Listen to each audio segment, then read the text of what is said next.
마태복음 1장이 시작이 되었습니다. 여러분, 이곳에 마태복음 1장에 우리가 읽은 곳 안에서 예수님의 이름이 어떻게 나와요? 임마누엘로 나왔습니다. 또 예수님을 뭐라고 불러요? 그리스도. 예. 또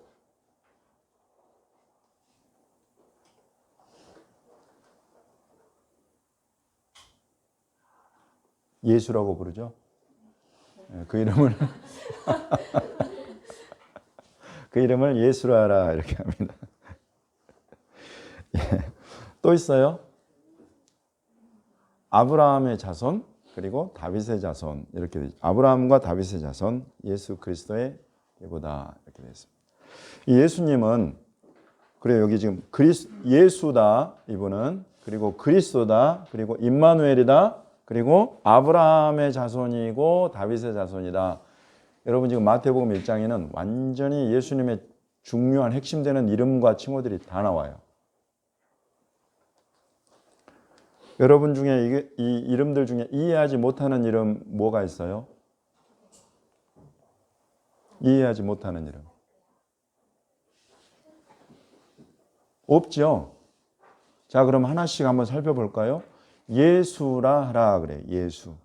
이 예수는 본래 이스라엘 사람들은 예수님의 이름을 뭐라고 부르느냐? 예슈아라고 불러요.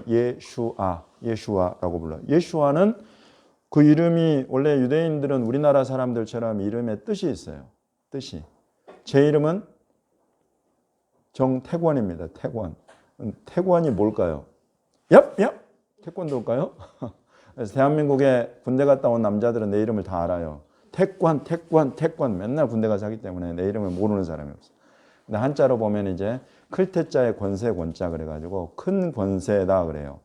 정은 나라정, 그래서 나라의 큰 권세를 가진 사람이다. 비웃는 분이 계세요. 제 이름은 요한복음 1장 12절입니다.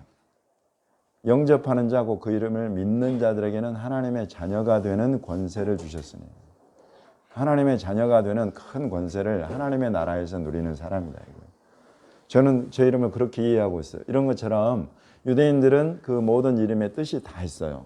그래서 성경에 보면 가령 아브라함이 이삭을 낳았고, 이삭을 낳았는데 그 왜 이름을 이삭이라고 지었느냐면 웃었다 그러잖아요. 하나님이 사라한테 아들을 낳을 거다 그러니까 사라가 웃었다 그래가지고 웃음이라는 의미를 가진 이삭이 된 거예요. 이삭은 웃음이라는 의미가 있어요. 원래 히브리어로는 이츠하크 그래가지고 싹 벌리고 웃는다 그래서 쫙이에요. 히브리어가 재밌어요. 저 뒤에 앉은 우리 이삭이 이름이 뭐라고요? 히브리어로? 이츠하크 그래요. 이츠하크. 그래서 우리 이삭이는 앞으로 많이 웃고 웃을 일이 많고 또 남을 많은 사람을 웃게 만드는 웃음을 주는 아이로 주님이 축복해 주시기를 바랍니다. 이런 그 이름의 뜻이 있는데 예수님의 이름의 뜻은 여기 보시면 뭐라고 나와 있어요? 21절에 이는 그가 자기 백성을 그들의 죄에서 구원할 자이심이라 이렇게 돼 있죠. 그래서 예수라는 이 이름은 예슈아라고 하는 이 이름의 이 뜻은 구원이라는 뜻이에요. 구원. 그래서 예수님의 이름을 내가 영접한다는 것은 내가 구원받는다. 이 이름을 내가 믿고 내 마음에 모셔드리면 내가 구원받는다 하는 것을 여러분 그냥 그 이름이 우리에게 선포하고 알려주고 있는 거예요. 예수님의 이름을 내가 믿음으로 부르잖아요. 믿음으로 내가 예수님 하고 부르는 그 사람은 예수님, 나의 주님, 나의 왕 예수님 하고 부르는 그 사람에게는 하나님께서 이 이름대로 죄에서 구원해 주신다. 이것이 예수님의 이름의 뜻이에요. 그래서 예수님은 자기 백성, 특별히 지금 여기에서는 이스라엘 백성들이죠. 유대인들 가운데에 예수님의 이름을 부르고 믿음으로 부르고 영접하는 모든 사람들을 하나님이 죄에서 건져내시고 구원하신다. 죄로 인해서 심판과 사망에 들어가게 돼 있는데 그 심판과 사망으로부터 예수님의 이름을 부르는 사람을 구원해서 건져내 주신다 이거예요. 절대 심판에 이르지 않고 사망에 들어가지 않고 구원을 받아서 하나님의 의로 들어가고 하나님의 나라로 들어가고 하나님의 영원한 생명 안으로 들어가게 된다. 이 놀라운 일을 이루시도록 하나님이 보내신 분이 바로 예수님이다 이거예요. 이것이 지금 마태복음 1장에서 선포해주고 있는 예수님의 이름의 중요한 부분입니다. 그러면서 또 23절 같이 읽어보겠습니다. 시작. 보라, 처녀가 잉태하여 아들을 낳을 것이요 그의 이름은 임마누엘이라 하리라 하셨으니 이를 번역한즉 하나님이 우리와 함께 계시다 함이라. 아멘. 예수님의 이름은 또 하나가 더 있어요. 그것은 이제 우리가 별명이라고 부를 수 있어요. 별명. 그래서 우리가 예수님의 칭호들이 여러 가지가 있는데 그 중에 하나 예수님의 예수라는 이름과 더불어서 하나님의 이 이름에 대해서 알려주시는 것 하나는 또 임마누엘이다. 예수님은 임마누엘이다. 임마누엘의 뜻은 여기 따로 뭐 설명이 필요 없을 만큼 나와 있죠. 하나님이 우리와 함께 계시다.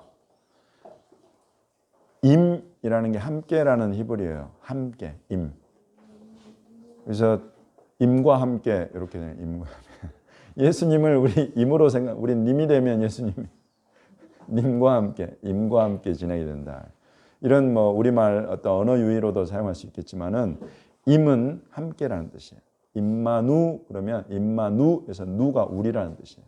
그래서 임마누 그러면 우리와 함께 이런 뜻이 되는 거예요. 누가? 엘이. 엘이 누구예요? 엘. 네, 엘이 히브리어로 하나님이에요. 그래서 하나님이 우리와 함께 이런 뜻이에요. 임마누엘이. 그 예수님이 오셔서 우리를 죄에서 구원하시는 것을 이것을 믿는 사람 그 사람에게는 누가 함께 하신다고요? 하나님이 함께 계신다. 여러분 이것이 진리입니다. 그래서 이곳에 앉아서 예수님의 이름으로 모여서 예수님의 이름을 높이고 찬양하고 예수님을 예배하는 우리 한 사람 한 사람과 하나님이 함께 계신다 이거예요. 여러분 이것은 예수님이 그냥 그 이름으로 우리에게 알려주시는 진리예요.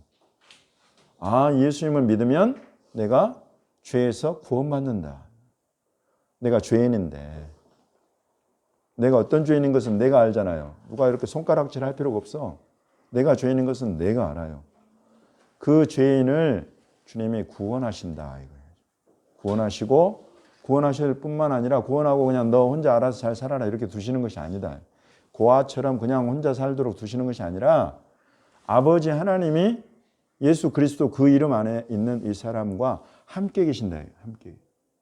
그래서 그 사람의 삶을 동행해 주시고 함께 사시고 동참하시고 책임지시고 인도해 가신다. 이런 하나님이 되신다. 그래서 이제 예수를 믿고 영접하는 사람은 혼자가 아니라 하나님과 함께하는 사람인 거예요. 하나님과 함께하는 사람. 아멘입니까?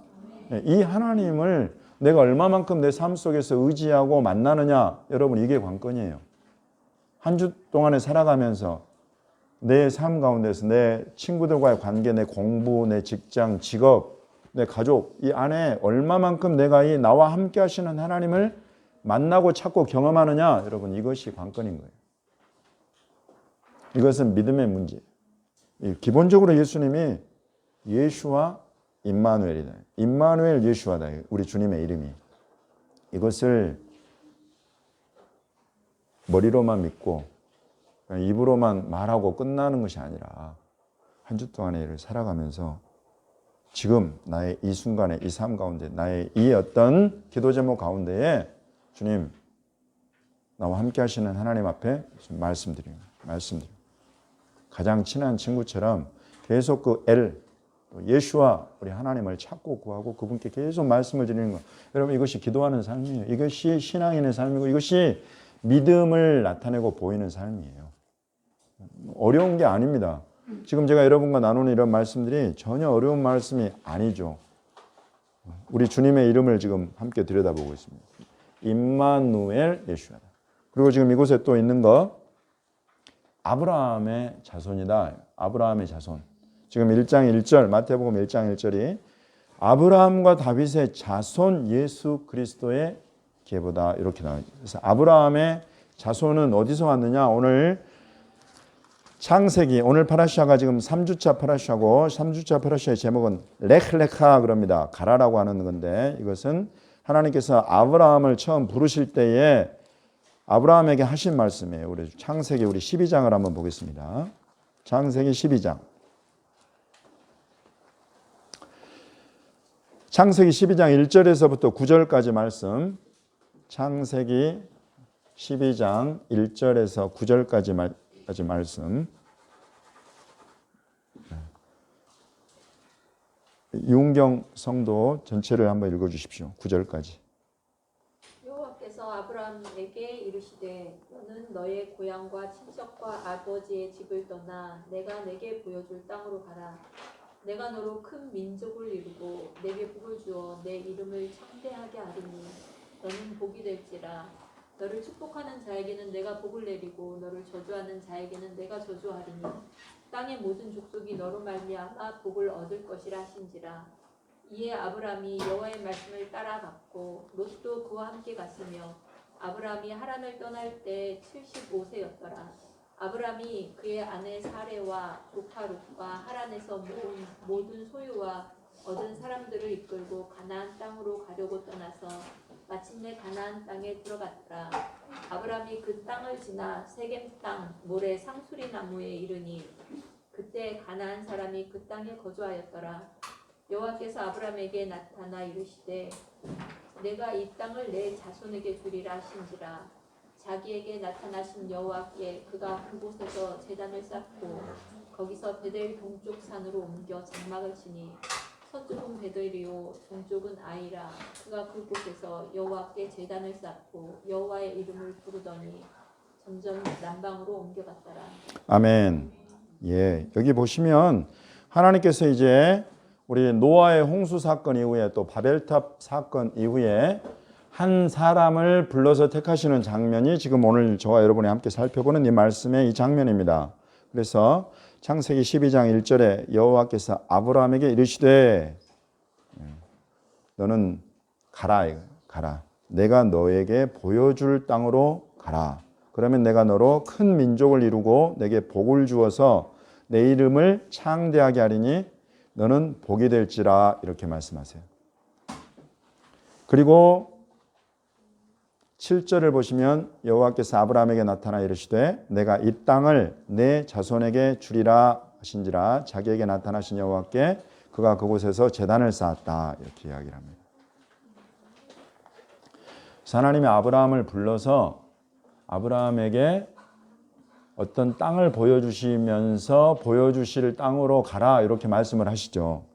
그렇게 아브라함을 불러요. 그리고 이 땅을 보여주는 그 땅을 내 자손에게 주겠다 이렇게 말씀하시면서 아브라함의 자손을 말씀하세요. 지금 예수님은 아브라함의 자손이다 이렇게 이야기를 하죠. 그래서 아브라함에게 자손이 있어야 되는데 이 말씀대로 하려면 아브라함에게 자손이 있었어요? 예, 처음에는 없었어요. 100세가 될 100년을 사는데 사라와 결혼해서 수십 년을 살았는데 아들이 없어. 자손이 없는 거예요. 그런데 하나님은 계속 아브라함에게 자손을 말씀하세요. 우리 함께 한번 보겠습니다. 계속 이어서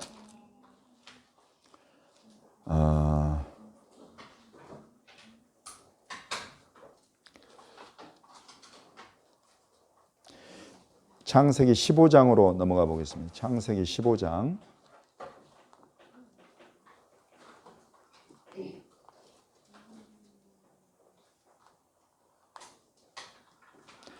창세기 15장 1절에서 6절까지 말씀 우리 지원이가 읽어주세요.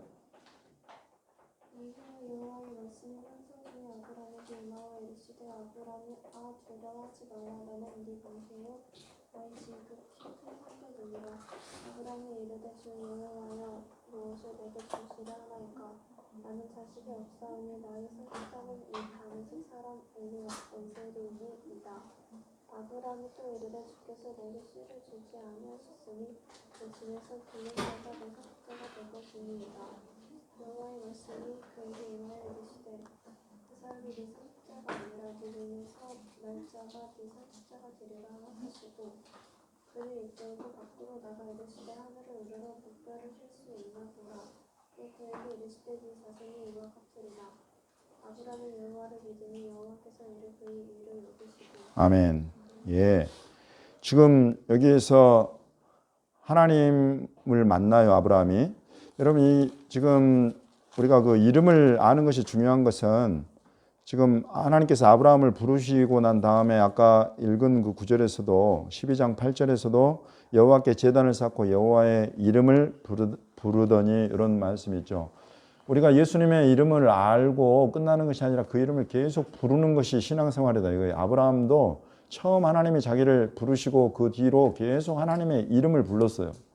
제단을 쌓고 그 이름을 불렀다. 우리가 예배를 드리고 또 기도의 자리에 나오고 예배의 자리에 나오고 그러면서 계속 예수님의 이름을 불러야 돼. 예수님의 이름을 불러. 아까 우리 임마누엘 예수와 이름을 제가 여러분에게 괜히 말씀드린 것이 아니에요. 우리가 믿는 예수님의 이름을 우리가 계속 부르는 그것이 신앙의 삶이 신앙인의 삶이다. 그것이 신앙인의 살아가는 삶 속에서 그 여정 가운데 항상 있어야 되는 일. 이렇게 불러가니까 어느 순간 또 하나님이 환상 중에서 아브라함을 또 만나요. 그러면서 말씀을 하시는 거예요. 두려워하지 말아라. 나는 내 방패요 너의 지극히 큰 상급이다. 그러니까 아브라함이 처음으로 하는 이야기가 주님 무엇을 나에게 주실 겁니까? 하나님 만났을 때 여러분 만날 준비를 하세요. 하나님 만났을 때 내가 뭘 달라고 할 건가를 여러분들 항상 생각하세요. 여러분 갑자기 나에게 이렇게 찾아오시는데 그때 뭘 달라고 할지 준비 안 하고 있으면은 막 당황스럽고 평소 쓸 데도 없는 갑자기 생각나는 걸 구하고 이렇게 된다면 정말 나에게 중요한 것, 나에게 필요한 것이 뭔가를 항상 생각하고 그것을 주실 수 있는 분이 예수와 우리 주님이고 우리 하나님이시다. 그것을 계속 말씀을 드리는 그런 훈련, 이게 기도 훈련이고 신앙 훈련인데 지금 이곳에서 아브라함이 딱 만나니까 나에게 뭘 주실 거예요? 나는 자식이 없습니다. 이래요. 자식이. 여기 자식이 아까 지금 하나님이 말씀하신 자손이에요. 자손. 그래서 지금 아브라함이 하나님 만나고 너무 좀 간절한 거예요. 다른 사람들은 다 자녀를 낳고 키우고 막 상속을 시켜주는 게 이게 중요한 거예요. 당시에 나의 모든 소유와 재산과 나에게 있는 모든 것을 다 물려줄 수 있는 상속자를 지금 아브라함은 찾고 구하고 있는 거예요. 그런데 없다 이거예요. 지금 없으니까 하나님 나는 자식이 없다. 나는 상속자가 없다. 같은 말이에요. 또 내게 씨를 주지 아니하셨다. 지금 같은 표현을 세 가지나 이야기해요. 자손, 상속자, 씨 이거 다 같은 표현이에요. 없다 이거예요. 그러니까 다메섹 사람 엘리에셀 내 종이 내 상속자가 되지 않겠습니까? 이런 이야기를 하는 거죠. 그러니까 하나님께서 그 사람이 내 상속자가 아니다. 내 몸에서 날 자가 내 상속자가 될 것이다. 이렇게 말씀을 하시고 밖으로 끌고 나가서 하늘을 보여주시면서 하늘에 밤에 엄청나게 많은 별을 보여주시는 거예요. 여러분 요즘 대한민국 서울 하늘 또 경기도에서 하늘을 보면 별이 얼마나 보일까요? 별로 안 보여요. 별이 별로 안 보여요. 그래서 근데 여러분 뭐 쏟아지는 별들 보신 분 계시죠?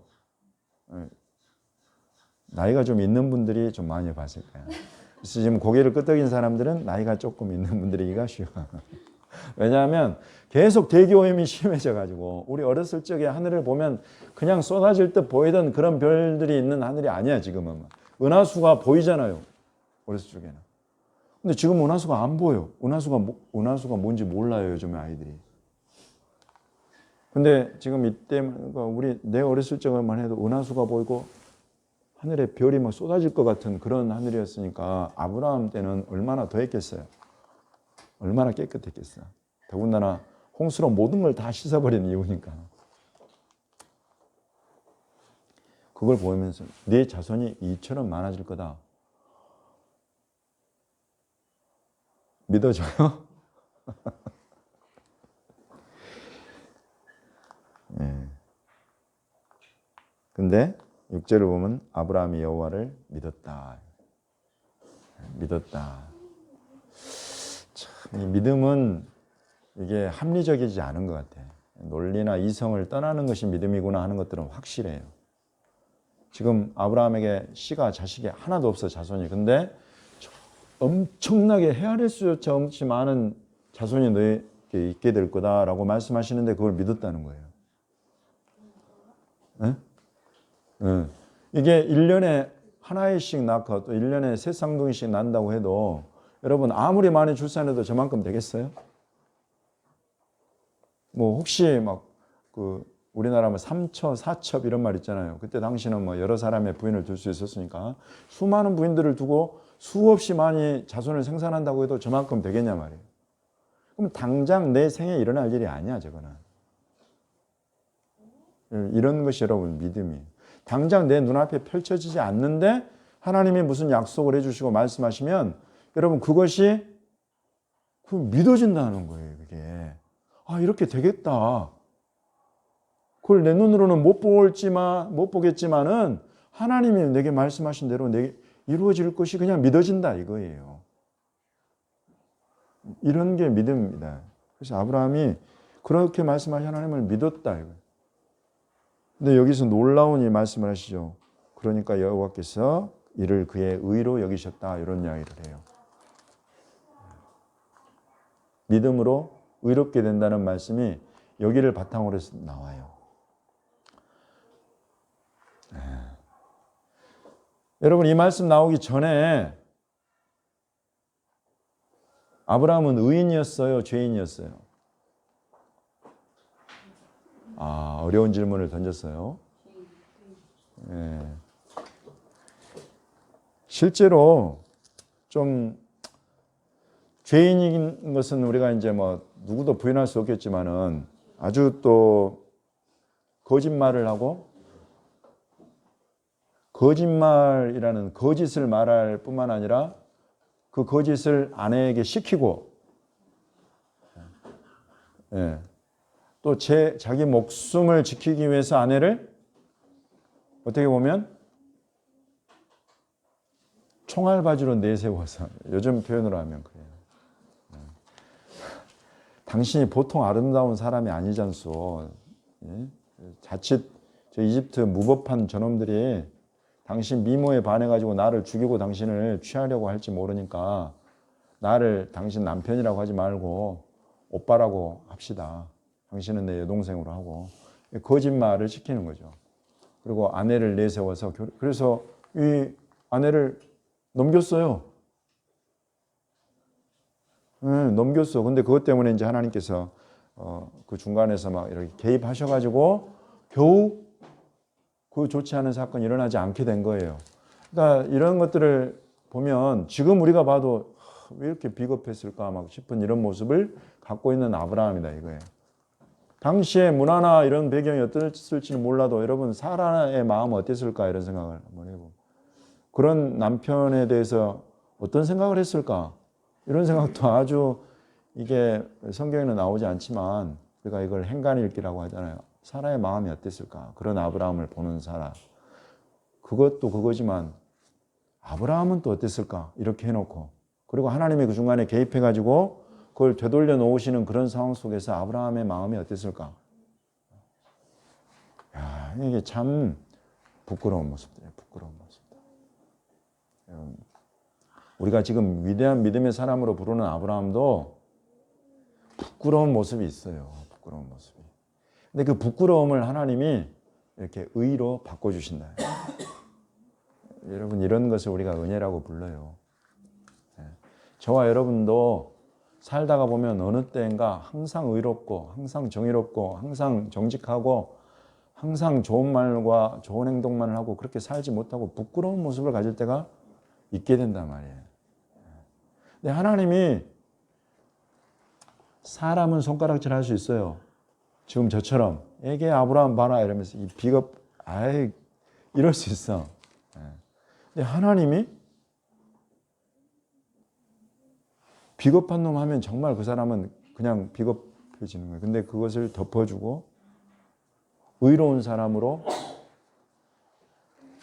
바꿔가시는 거예요. 바꿔가시는 거예요. 사람을 여러분 사람이 안 변해요. 사람이 안 변한다. 이것은 거의 한 99%는 진리 같아요. 사람이 잘 안 변해요.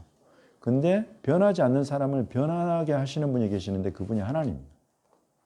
그래서 아브라함이 지금 이 모습이 나중에 또 나오고 심지어 아브라함의 아들 이삭에게서도 나오고 이런 어떤 반복되는 것들이 있는데 그런 것들을 하나님이 이렇게 바꾸어 가세요. 그 사람을. 바꾸어 가세요. 이제 여기에 우리가 이제 그런 믿음의 소망이 있는 거예요. 우리가 믿는 이 예수님, 임마누엘로 계시는 예수님, 예수님이 나와 함께 하신다고 하나님이 나와 함께 하시는데 이 하나님은 나를 바꾸실 수 있는 분이에요. 내 부끄러움을 덮어주면서 이 부끄러운 모습이 혹시 반복될 수는 있어도 그래도 나를 또 새롭게 만들어 가시는, 그래서 위대한 믿음의 사람이 되기까지 열심을 가지고 나를 바꾸어 가시는 하나님이 내 하나님이다. 이런 것들을 알 수 있어요. 이 아브라함을 보면서 그런 모습이 보이는데 지금 아브라함에게 하나님이 이런 자손은 너의 자손은 네 몸에서 날 사람이 네 자손이 될 거다. 이러면서 네 몸에서 나는 자손을 통해서 또 이렇게 하늘의 별과 같이 수많은 자손들이 생겨나게 될 거다. 이런 말씀. 이런 가운데 지금 예수님을 마태복음이 1장 1절이 기록하기를 예수 그리스도는 아브라함의 자손이다. 이 자손이라는 이 표현 안에는 하나님의 선택이 있어요. 하나님의 선택. 하나님의 선택. 다메섹 사람 엘리에셀, 지금 내 주변에 보이는 어떤 이런 차원이 아니다. 하나님이 딱 정하시는 게 있어요. 그래서 아들이 없는 그런 상황에 아들이 태어날 것이다. 그 이름이 이삭이 될 것이다. 그리고 이삭에게서 나는 사람 중에 또 쌍둥이가 태어나지만 그 중에 에서가 아니라 야곱이 너의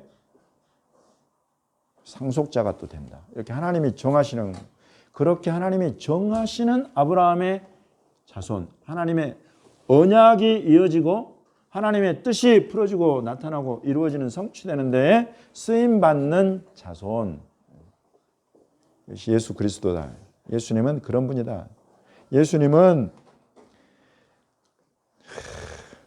제가 비교 종교학을 히브리서에서 공부할 때 가서 보니까 예수님에 대해서 온갖 안 좋은 이야기들을 많이 하는 유대인들을 봤어요. 그 수업 안에서.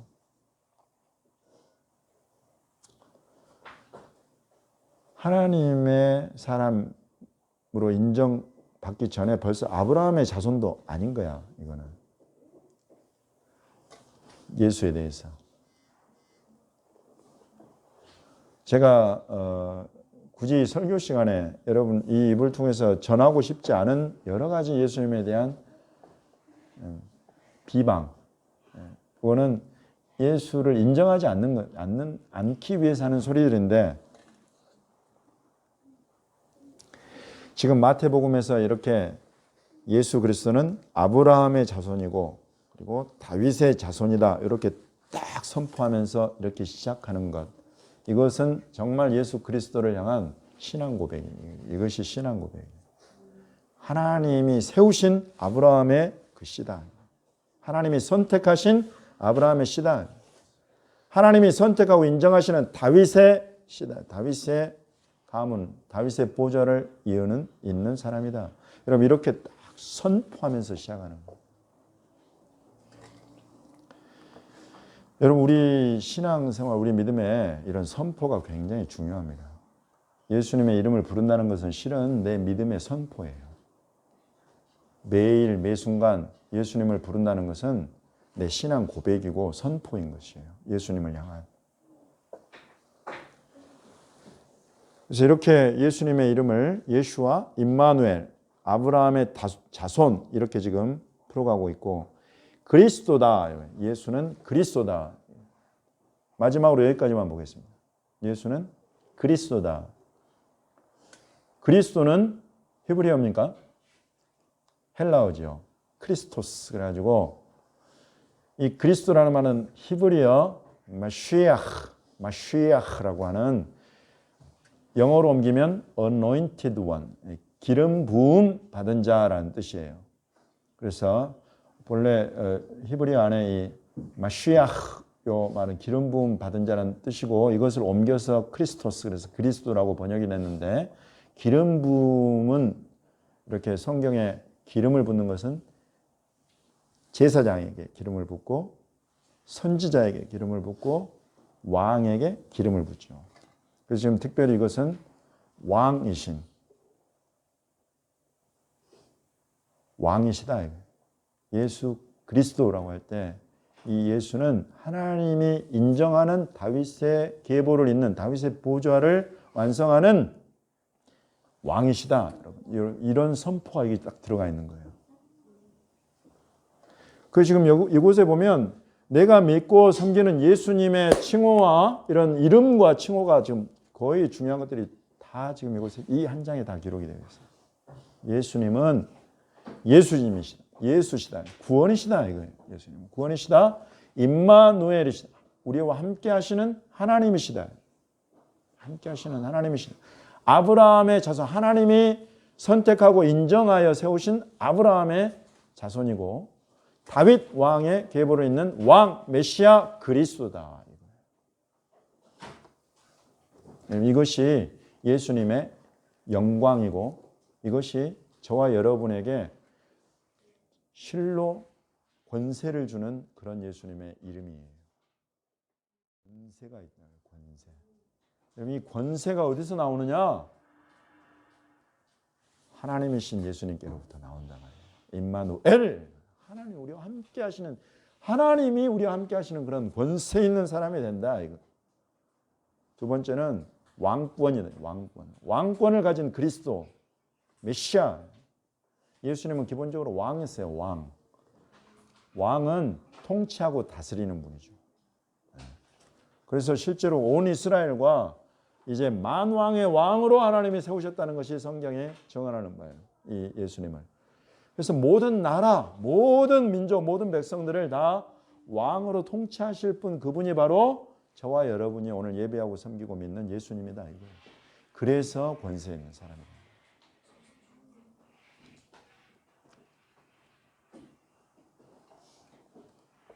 여러분 이 권세가 필요해요? 안 필요해요? 여러분 이 권세를 사용하실 거예요? 사용하지 않으실 거예요? 왜 이런 거예요?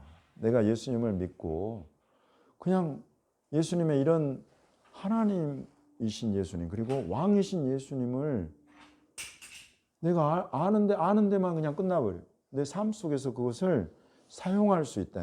그 권세를 하나님의 자녀가 되는 권세를 여러분 이런 것은 내가 정말로 믿는 사람이냐 믿지 않는 사람이냐를 결정하는 중요한 거예요. 이것이. 이 권세를 내가 어디다가 사용할 거냐. 내가 누구를 가령 우리 백향목의 성도들을 대상으로 내가 왕이신 예수님이 내 주님이시니까 내가 왕이다 하고 왕권을 내가 우리 교회 성도들을 대상으로 휘두를 것이냐. 아니다 말이죠. 그런 게.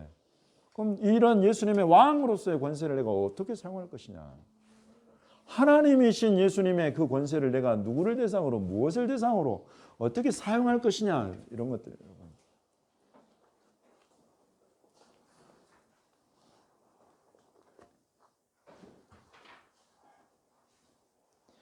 예, 우리가 예수님의 지금 마태복음과 창세기 오늘 파라샤 말씀을 통해서 예수님의 칭호, 이름과 칭호에 대해서 살펴봤는데 이런 예수님의 이름 예슈아라는 구원이시다는 이 이름이 이제 우리 속에 정말로 나를 죄에서 의로 이끌고 심판과 사망에서 생명으로 하나님의 나라로 옮기신 것을 그렇게 구원하신 예수님이신 것을 믿는데 이 믿음 안에서 예수님이 내가 믿고 섬기는 예수님이 하나님이신 것과 그분이 왕의 왕, 이스라엘의 왕이고 유대인의 왕이시면서 만왕의 왕이시다. 우리 대한민국의 실은 왕이세요. 대한민국의 왕이에요. 여러분 저 일본의 주권자 통치자가 있는데 그분이 누구냐면 예수님이세요. 여러분 이런 왕권, 권세랑을 이거를 내가 어떻게 사용할 것이냐. 지금 대한민국은 왕이신 예수님의 손길이 너무나 필요한 그런 나라이죠. 남한과 북한의 이런 상황 가운데에서 특히 저 북한을 향해서 또 우리 대한민국 가운데에 예수님의 통치가 나타나도록 예수님의 권세가 드러나고 나타나도록 내가 그 통로가 될 수 있어요, 여러분. 여러분, 이런 것이 예수님의 이름과 칭호를 아는 사람이 행할 수 있는, 사용할 수 있는 그런 권세다. 일본이 지금 우리 대한민국을 굉장히 어렵게 하고 있어요. 이런 상황 가운데 그냥 두고만 가만히 볼 것이냐. 권세 있는 사람들이 정말 이 권세자를 향해서 기도하고 간구하는 것. 여러분, 이것은 정말 역사하는 믿음의 기도가 되는 것입니다. 우리가 이스라엘이라는 이런 나라 가운데 일어나는 모든 상황들을 놓고 매주 모여서 기도해요. 그 기도는 바로 이런 권세를 사용하는 것입니다. 예수님께 이스라엘에 대한 통치권과 주권이 있는 것을, 왕권이 있는 것을 우리가 알고 믿는 거예요. 그래서 이스라엘을 계속 그 왕이시면서 주님이시면서 통치자이신 그분께 올려드리고 그분이 말씀하시는 대로 내가 이스라엘을 위해서, 유대인을 위해서 뭔가 하고, 여러분, 이런 것들이 권세자와의 관계 속에서 내가 그 권세가 이 땅에 임하도록, 하나님의 나라가 이 땅에 임하도록 하는 축복의 통로가 그렇게 되어가는 거예요. 그래서 이런 것을 제가 국가까지 말씀드렸지만, 국가까지 굳이 가지 않아도 나의 이 삶의 주변 영역들 있잖아요. 내 가족 안에, 나의 학교 생활 안에, 나의 사업장 안에, 여러분, 이런 속에 예수님이 하나님으로서, 그리고 통치자, 왕으로서 다스리고 역사하실 것을 믿는 믿음을 가지고 모든 필요와 간구를 올려드리고 기도하는 사람들, 이런 사람들이 믿음의 사람이네. 아브라함처럼 제단을 쌓고 그 이름을 부르고, 이렇게 한 주간을 살아가시는 저와 여러분이 되시기를 예수님의 이름으로 축복합니다.